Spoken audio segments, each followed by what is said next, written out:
All right, welcome to the LA Tavern Classic, and your host tonight is myself, Barry the Mule Mavros, and my man on the right-hand side here, Stuart Rogers. Stuart, how you going, my man? Hey, Barry. How you going, mate? Thanks for that intro, mate. You're welcome. 40 years of Q craftsmanship. A state-of-the-art production facility. Revolutionary design. When you step to the table, unleash the fury. Precision craftsmanship. A player's cue ready for action. A cue with a sweet hit. A consistent hit. See the entire line of Fury cues and unleash your fury. Well, let's check it out, eh? Paul Bailey, Benji, Levapie. Let's see who's going to unleash the fury. Paul's obviously won the lag and has won the break. I tell you what, I'm really excited about doing this with you tonight, man. I love commentating, and that's been in the background there. Yeah, that is you, mate, walking over to your semi-final match. Which I'm sure we'll be doing later on as well. For the viewers out there, Benji Levapie is the guy at the table right now. He's got the biggest smile in the room. Smile from ear to ear when he's smiling. And he's also got a very powerful stroke, so I look forward to seeing him playing very good. And the guy on the right-hand side there is Paul Bailey to go with the Australian jersey. Another very, very good player. Both these players made the semi-finals last time too, if I remember correctly. That's correct. So they're no strangers to this kind of pressure. Yeah, all making it this deep in the tournament. So, and Benji, as you said, he's one of the nicest guys, walking around playing pool. He's a great guy. He's always smiling, always laughing. He's like an Australian version of Evan Reyes. Yeah, absolutely. No, he's a top guy, and look, obviously you can see that we've got Greg Jenkins there, who's handling the proceedings for the referee over both these semi-final matches, and I think the players felt quite comfortable with having Greg there. Obviously, a player of his calibre, looking after any of those calls that need to be made. Well, he's a living legend of the game. He's won 9 Australian titles. That's a lot of titles. Yeah, I believe he's got a couple of maximum snooker breaks as well. He's travelled to the UK. He's played in the Challenge Champions. He's pretty much done it all. Do you know that he beat John Parrott live on TV when he was about 11 years old? John Parrott was 13 years of age. On Pop Black, live. Well, that's pretty cool when you're 11 years of age. Well, there you go. So Benji's selected the smalls, knocked the 7 in up there on the top left corner.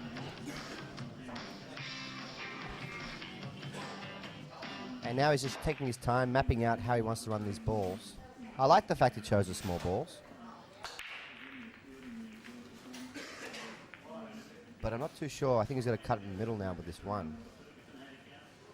Yeah, well, Benji had some of the best stats going through the whole tournament. He had a 79% win ratio, and that was across whether he was breaking or whether he was receiving the break. So very, very solid performance throughout the tournament. So it was good when he was giving the break and good when he was receiving it as well. Okay. Good on you, Barry.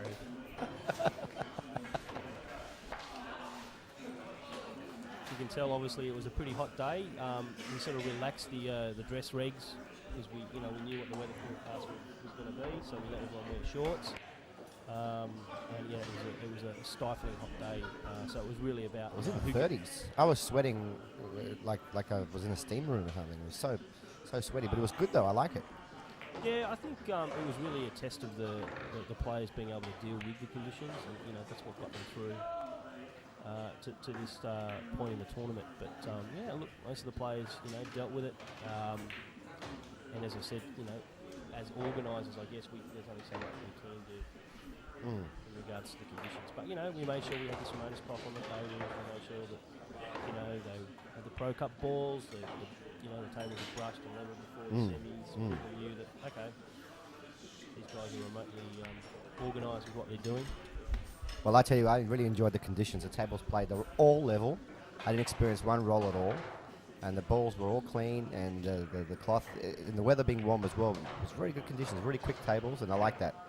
Made for very good playing conditions. But the problem that I had on the day was making balls at the break. Yeah, you'd be surprised, Barry. We went through some of the stats, and you were one of the few top players that actually didn't have any breaking runs. Thank you for reminding me of that fact. No, well, Terry Light didn't have any either. Yeah, but I think. Well, I remember talking to Terry about on the day. We were both struggling to make balls at the break. Many times we'd break dry, but yeah, to make break and runs, you've got to make a ball at the break and then have the table in a position where you can run out. Sometimes you can break, make a ball, and it's just such a difficult position you're in. You have to pot 3 or 4 balls and play safe. Yeah. But yeah, like well, the last time I had heaps of breaking runs. Yeah, you did. Yeah. You're one of the highest stat performers. But mate, enough about you, mate. We need to be concentrating on this match, buddy. So unfortunately, Paul's come in off the knuckle there. Unfortunately, I don't know if he's got a shot on this 9. It looks like it's pretty close. I think he's going to have to swerve this ball.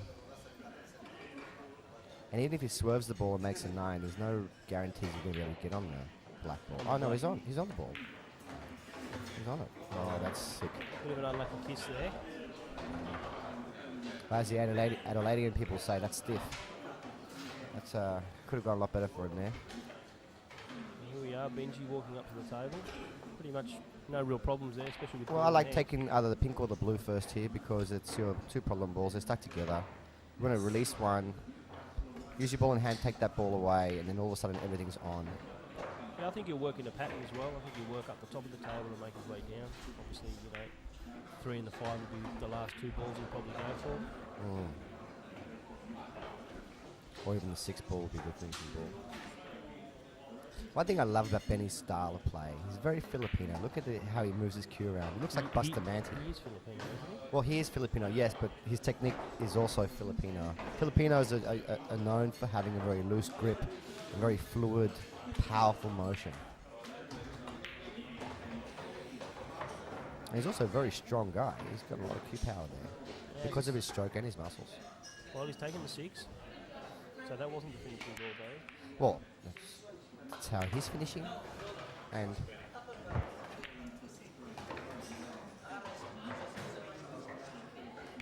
this should be a little bit careful here.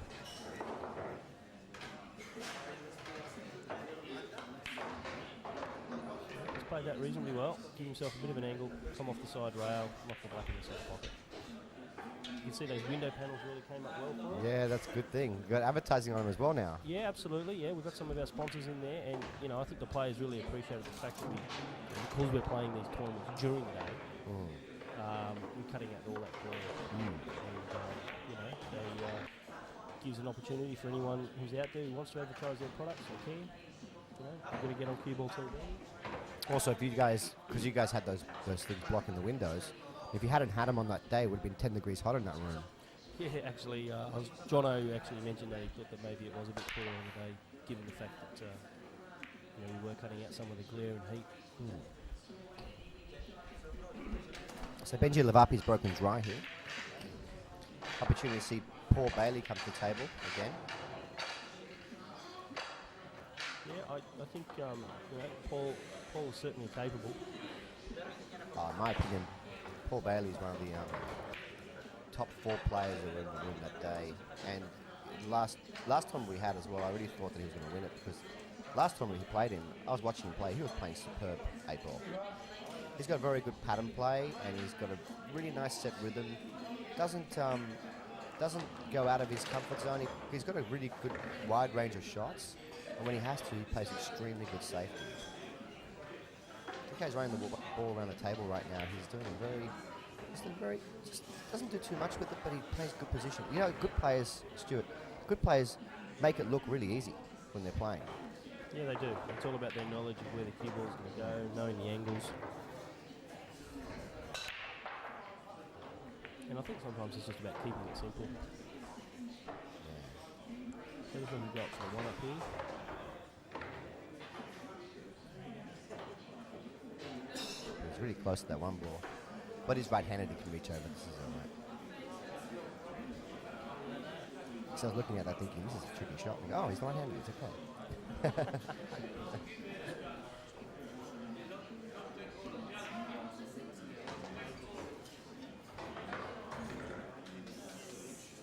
Now, can he put this 5 ball in down the rail past that 15? I think it'll definitely and get go. position on the 4. But getting position, I think it's going to be the key. It's going to be a big shot.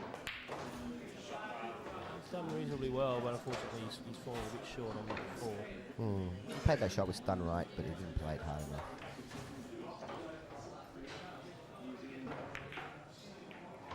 He's gone for the cut. It was not the desired result. It would have been nice if the ball at least covered the pocket. Absolutely. It's always, in 8-ball, it's always harder for the person who goes first and the person who goes second with all the obstacles. And Paul Bailey now has just done Benji a very big favour by polishing off all the balls and leaving him an open shot. Yeah, John and I were talking about that in the semi-finals matches where pretty much it was, you either run the balls or you don't. No point in leaving that last ball and leaving your opponent. I mean, players of his calibre, they just finish it off. They have too many balls to hide behind. Absolutely. There are, we say that the CueWorld event, there were no pros and no masters there, but there were still at least 10 players that were awesome ability at this venue, who are players that can play at the Australian level as well. These two players are two of the players I'm talking about. Ben Levapie is a very good rotation player. He plays rotation games very well, 9-ball, 10-ball. I know because he's punished me in the past in the 9-ball event, in the opening round, 7 racks to 4. So the guy just didn't miss a ball against me, basically. And Paul Bailey as well, he's the guy to watch out for. I think he's one of the up-and-coming stars of the game. Yeah, and I also know Paul plays league out of the Levapie Australian, or at least down in the area, so he's quite used to the Valley 8-foot table. That's another very good point. He is used to these tables. And with the other players that play league on 7-footers, there is a slight disadvantage there for them. Absolutely, and unfortunately, even with the league and the progress that's been made with the big balls going back out into the market, it's a slow moving situation because there's plenty of competitors out there that have got the 2-inch balls. So if you are playing league, you sometimes are stuck between a hard place. You can't ball. So just for the record, Stu, which balls do you prefer? The smaller balls or do you prefer big balls? I absolutely prefer big balls, very big balls. But as long as you've polished them, you must always make sure that the balls are polished and clean. Okay. He's going to play the plant here. He has to play the plant. And I always say the plant has got two parts to it. It's making the pot and controlling the white ball to have a shot on the object ball. See if he can do that well. Well, he's made the plant, but he didn't control the object ball that well. Yeah, He did thump that though very hard. He did. Well, you were talking about his loose style and his cue action, and Benji sometimes gets a little. I think sometimes that's what stops him breaking through. Sometimes that level of consistency occasionally. Breaking through to becoming one of the top players Absolutely. in the game. He's definitely got the potential. He's got all. He's already a top player, but we're talking about breaking to the top player. Yep, absolutely. I'm sure Greg and some of the other top players might watch this frame, not Greg refereeing, but definitely watching some of the younger talent coming through. You'll go for the Is he double. doubling this? He's going for the double. Wow, he's Look at him courageous. go. Wow. Great shot. Paul's Wow. acknowledging the shot. It's great sportsmanship. It's not all about winning. It's about appreciating. Well, if it was all about winning, we'd always be losers. But I mean that in a nice way. It's about playing the game the right way, enjoying yourself, and I've learnt more from matches that I've lost than from matches that I've won personally. Yep, we're going to see an ad here for one of our other sponsors, Levapie. I'll be back in just a moment.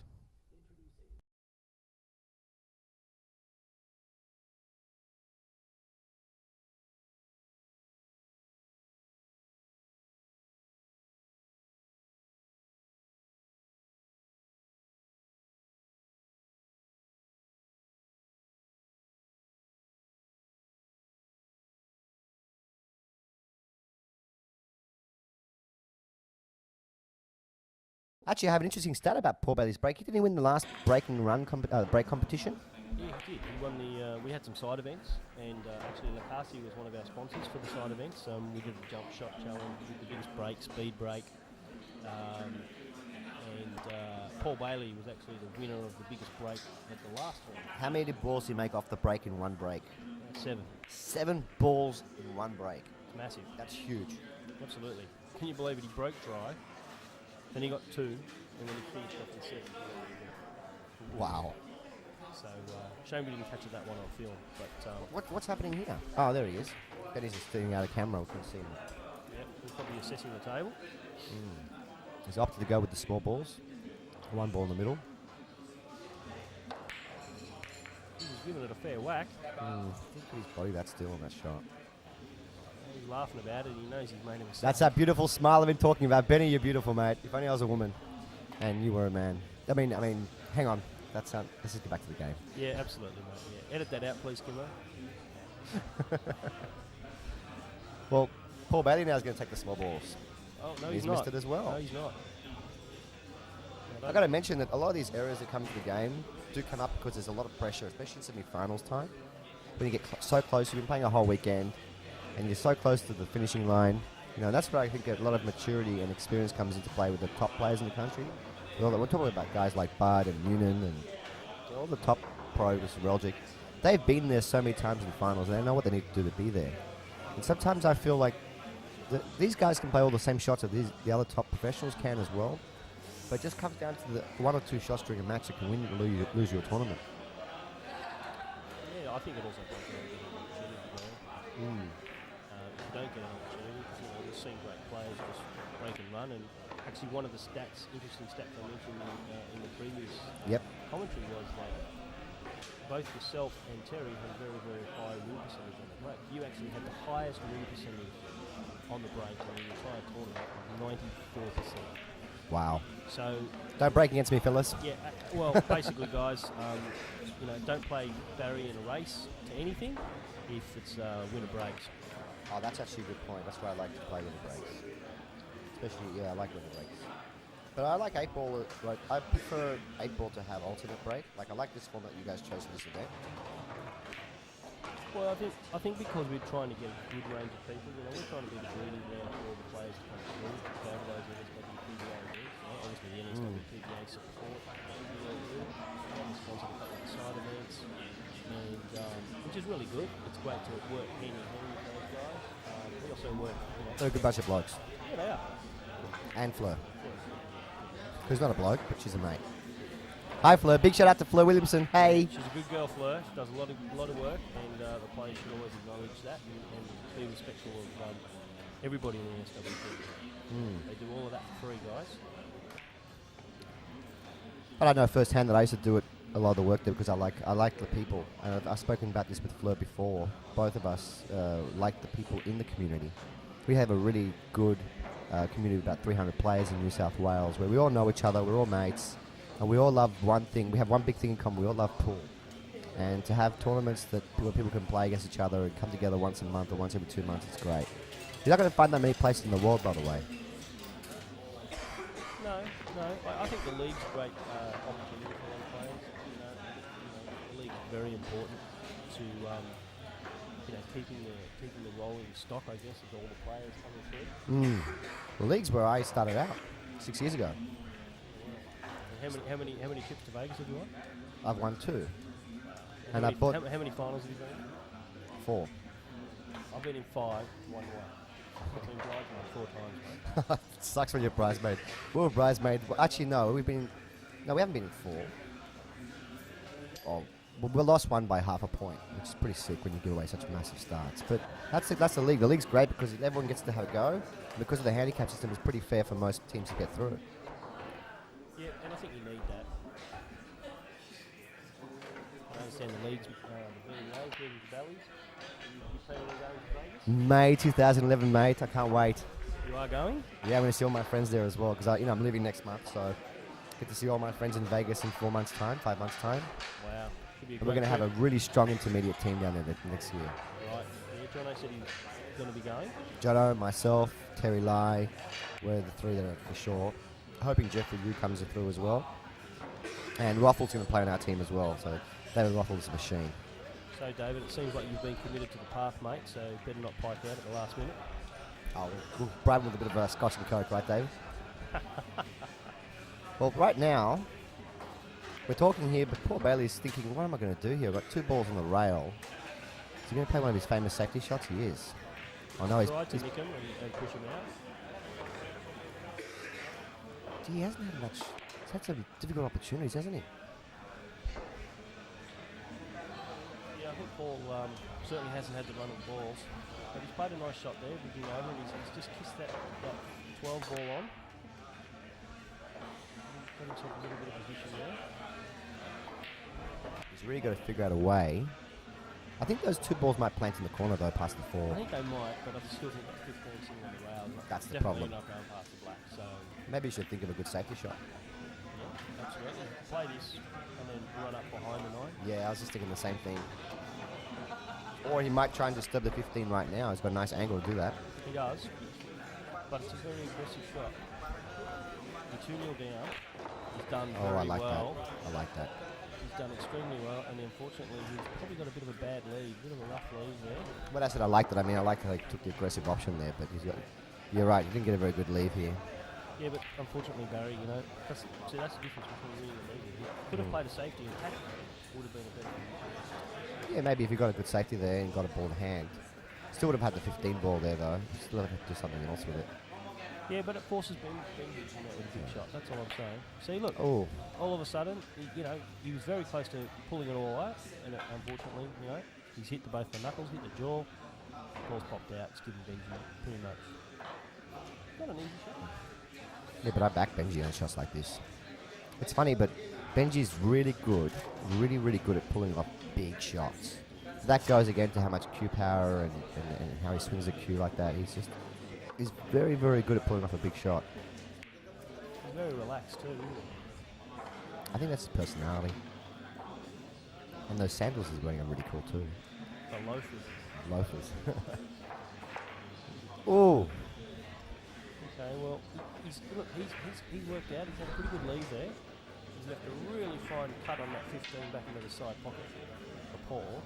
which also brings the black into play as well. Exactly. He might put the black out of turn if he goes to that 15. But does he have anything else? He's got the edge of the 14. He might have the edge of the 10, I'm not sure. I don't know whether that's fully obscuring the left-hand side of that 10.